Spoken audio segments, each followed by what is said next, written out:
А Общественная палата седьмого созыва сформирована, определены руководство и состав комиссии.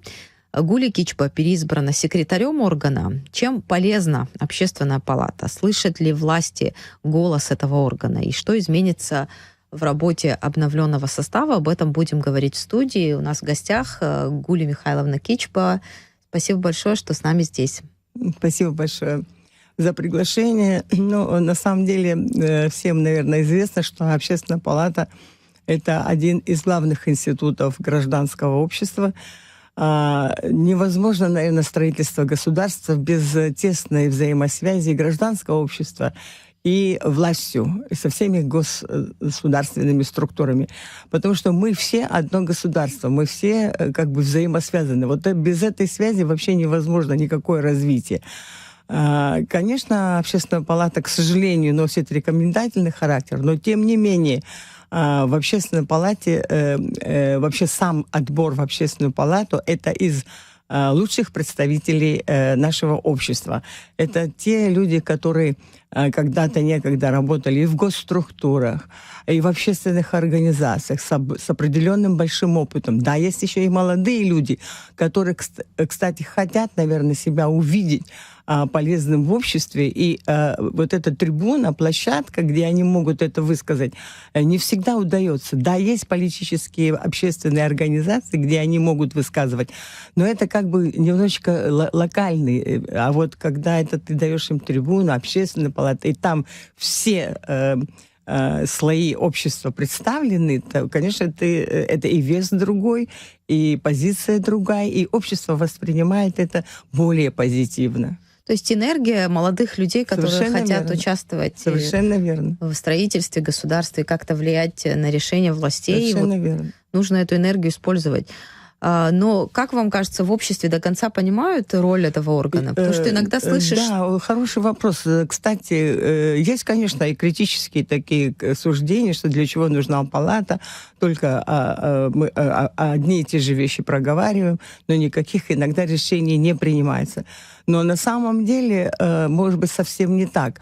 Вот, кстати, последние 6 лет, я могу сказать, палата как-то более интенсивно себя проявила. Не потому, что этот созыв или члены там особенные, а потому что само время диктует какие-то вещи, на которые ты должен реагировать. Или институт окреп? И институт совершенно верно окреп. Нам вообще всего 18 лет. Кстати, о Российской общественной палате 20 лет. Мы идем нога в ногу, как сказать. Ну, оно было принято, вы знаете, при втором президенте Республики Абхазия Сергея Васильевича Багапши, вот этот институт. И, наверное, он правильно сделал, потому что он тоже должен был вообще, любой президент, он должен опираться на мнение общества.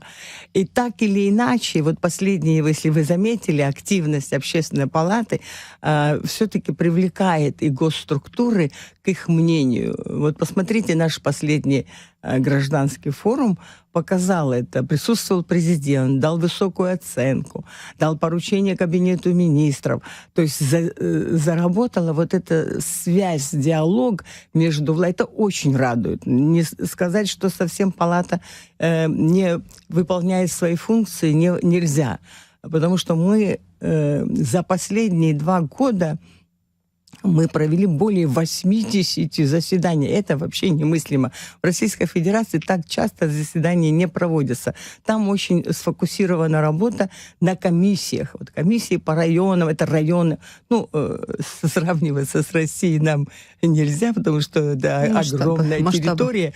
И у них, конечно, вот это субъекты Российской Федерации. Кстати, мы со многими из них подписали договора и тесно, кстати, взаимодействуем в онлайн-режиме или друг к другу приезжаем. Например, очень тесно с северокавказскими общественными палатами, в частности, Карачаево-Черкесии, с Краснодарским краем, с Ростовом-на-Дону, естественно, с Российской общественной палатой. В Москве все значимые заседания, мероприятия, юбилейные или такие тематические, наши члены общественной палаты участвуют. Гулия Михайловна, вот вы сказали о том, что очень важно, что и молодые люди появились в общественной палате нового созыва. Примерно на 30% сейчас состав палаты сформирован именно из молодых, вот из новых людей, так скажем. Насколько это важно? Чтобы, очень важно. С одной стороны, какая-то преемственность была, и с другой стороны, новые люди появились. Вот эта вот коммуникация. Я не скрою. На самом деле для себя, вот когда сейчас формировался 7-й созыв, я даже предполагала, я хочу, чтобы это тоже зрители знали, именно дать молодым дорогу. Но удивительно, что именно вот среднее и молодое поколение членов Общественной палаты попросило меня остаться на этот срок. Видимо, вот это то, что вы сейчас сказали, вот такая некая преемственность, вот опыт уже накопленный мной, плюс еще, значит, и других членов Общественной палаты, ну, наверное, в каком-то смысле слова будет стимулировать или помогать молодым членам Общественной палаты, как строить взаимоотношения. Именно вот это очень тонкая такая нить между властью и гражданским обществом. Потому что, если вы хотите знать, это дипломатия в какой-то степени. Медиаторство — это вообще дипломатия. Поэтому вот в этом отношении, конечно, старшее поколение, ну, в лице Сократа Рачевича, вы же, наверное, видите, какой вес вообще имела Общественная палата.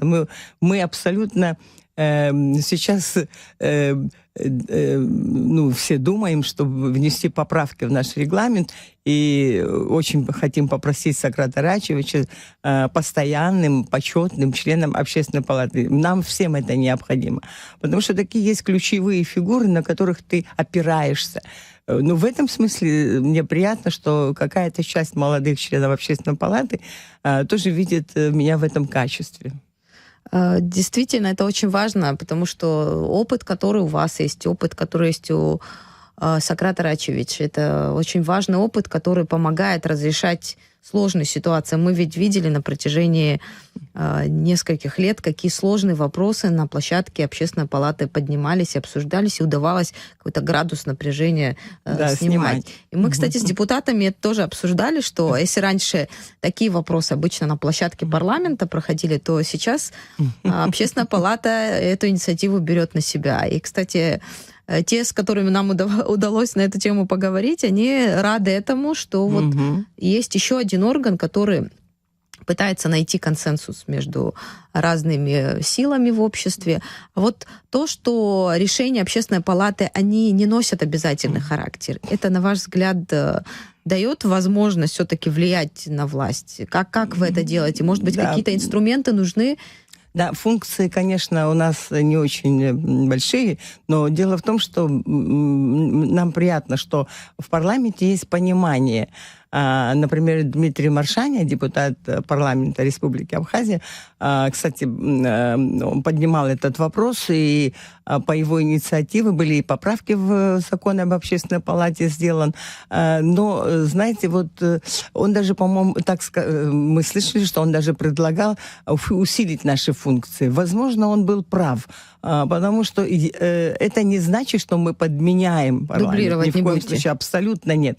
Это просто какой-то еще один дополнительный, наверное, ну, я не знаю, вот какая-то помощь дополнительная, что ли, со стороны именно гражданского общества. Во всех... У нас, во-первых, постоянный член от нас в парламенте Александр Викторович Страничкин, рабочие группы, которые работают вместе с парламентом. Есть же такие очень чувствительные вопросы, которые будоражат наше общество. И вот чтобы снять, как вы сказали, эти вопросы, или же наоборот дать более широкую информацию об этом, конечно, Общественная палата участвует в этих заседаниях. И спасибо депутатам парламента, которые приглашают нас на такие очень значимые вот профильные вот комитеты, работают с членами Общественной палаты. Это очень радует. Гулия Михайловна, а если говорить о задачах нового созыва 7-го, какие-то точно сохраняются, но вот, может быть, какие-то новые темы, новые цели появились? Знаете как, у нас вообще всегда было, значит, комиссий 10-11, не больше. Вот в прошлом созыве у нас было 12 комиссий, а члены Общественной палаты Давид Чичевич Пили, он сам захотел создать еще один такой вот отдел по работе с Гальским районом. Но, как показало, вот сейчас наши члены Общественной палаты, готовясь к нашему гражданскому форуму, они мониторили вообще все общественные организации, в том числе депутаты местного и районных депутатов, они когда встречались, мы поняли, что проблема существует везде, одна и та же.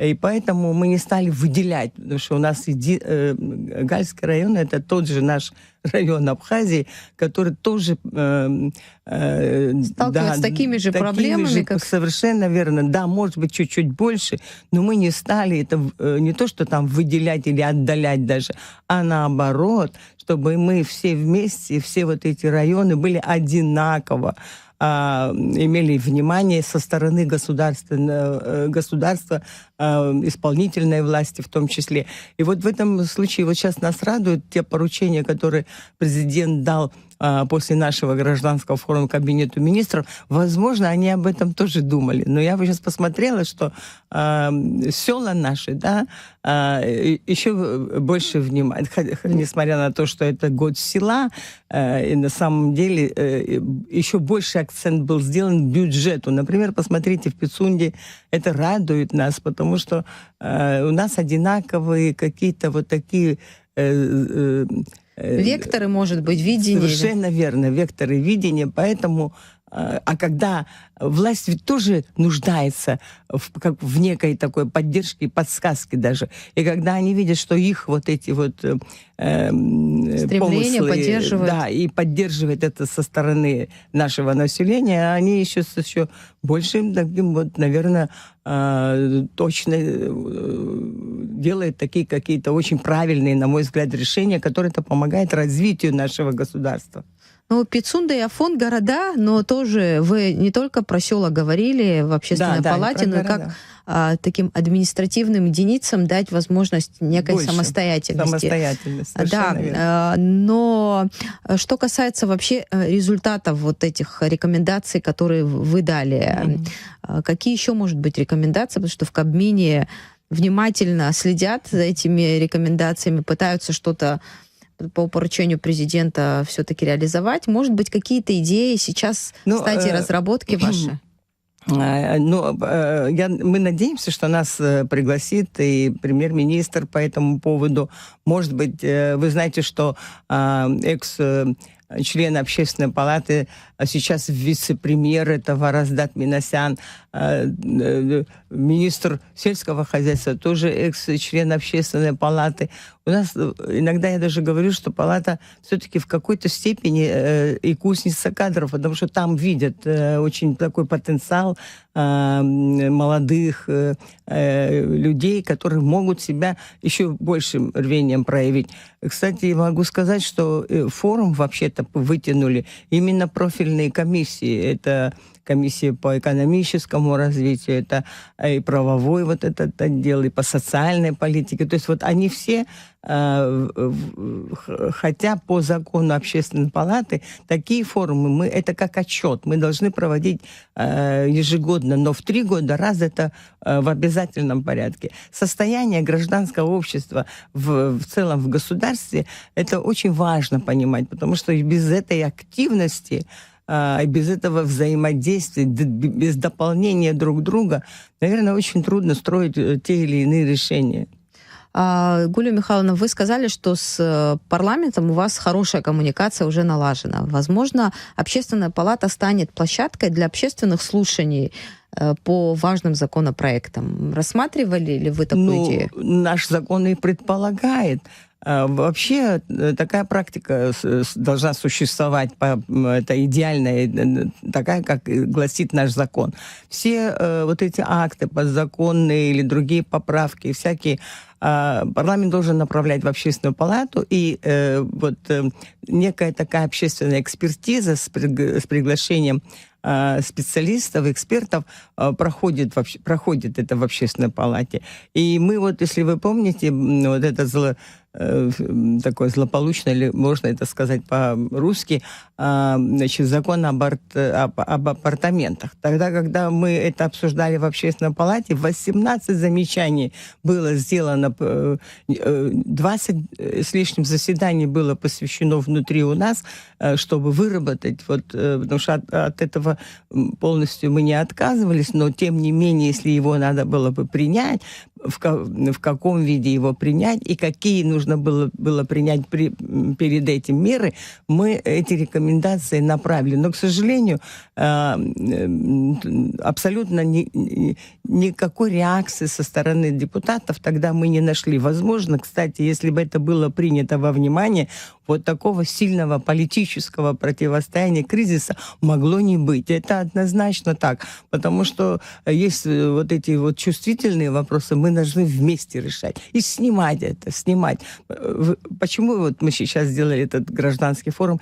И там реформе Конституции тоже, если вы помните, тоже ключевым таким вопросом прозвучало. Тем, да. Чтобы мы опять же не наступали на те же грабли. Таким путем свергать руководство страны, это не, такому народу, как кавказцы вообще, мне кажется, что это даже не красит нас,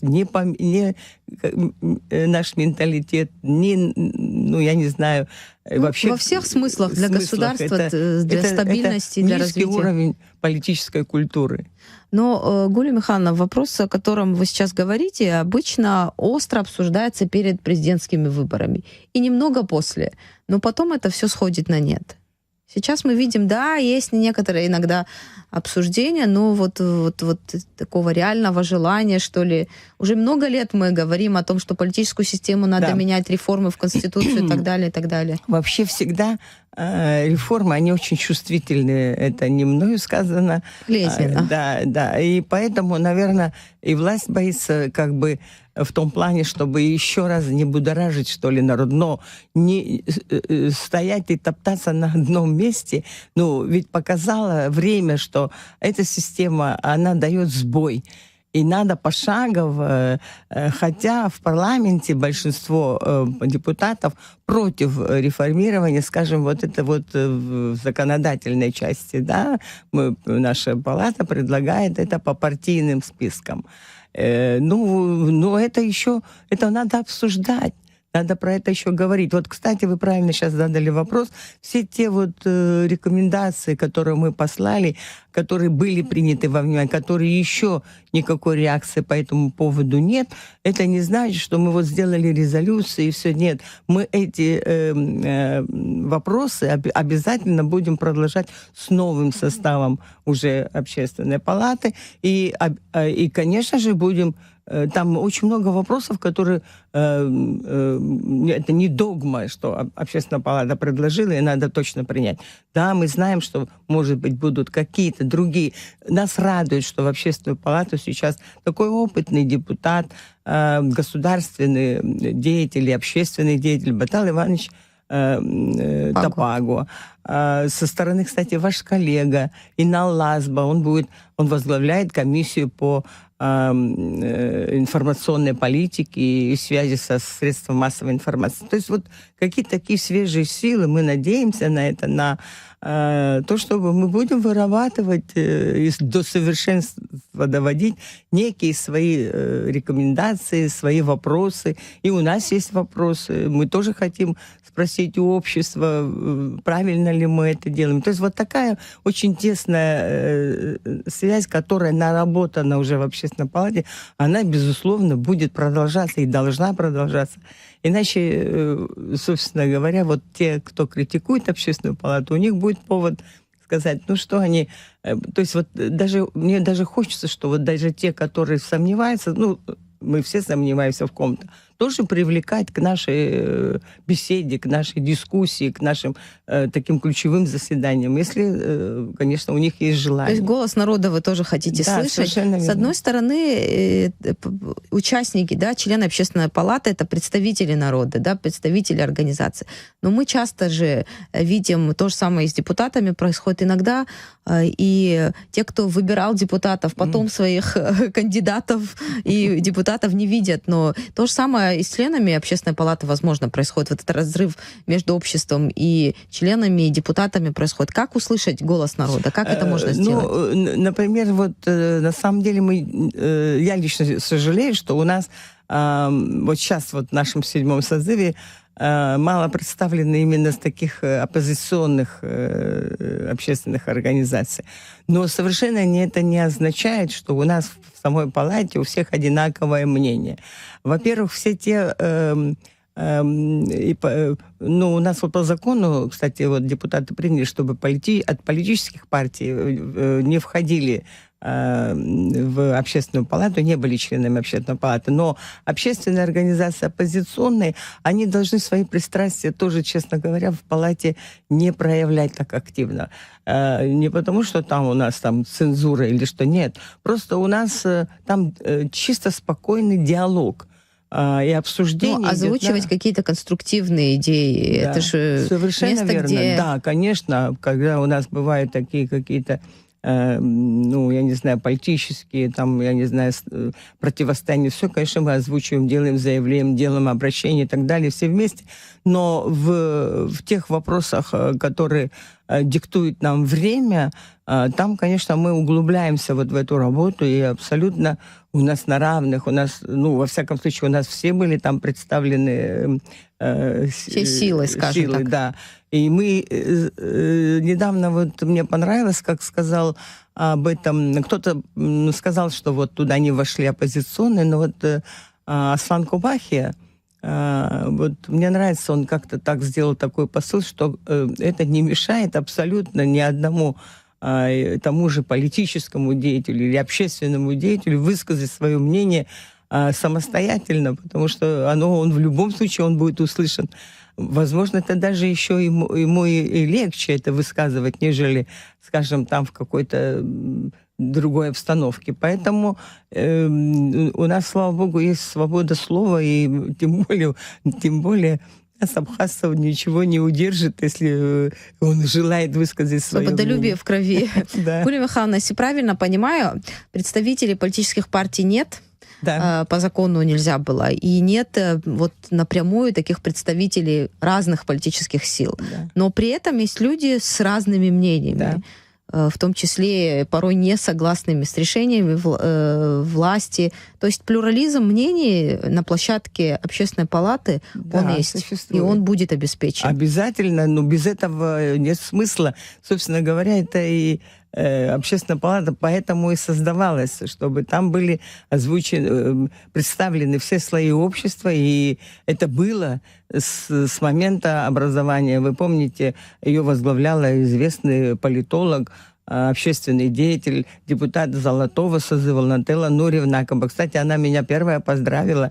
Это тоже, знаете, как-то, ну, лично для меня это честь, потому что человек видит и сейчас смотрит, как палата работает.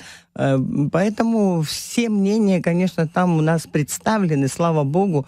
И у нас даже очень жаркие дискуссии. Молодые люди, вот вновь пришедшие даже на первом заседании, они сказали, это у вас всегда так бурно, шумно.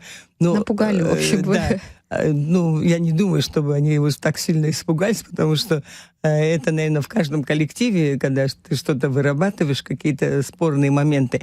Но это не говорит о том, что мы не учитываем мнение каждого. Мы все-таки его учитываем. И поэтому в конце, конечно, там, если очень сильно мы расходимся во мнении, то мы, конечно, голосованием принимаем те или иные наши решения внутри и рекомендуем потом дальше госструктурам, органам исполнительной и законодательной власти в том числе.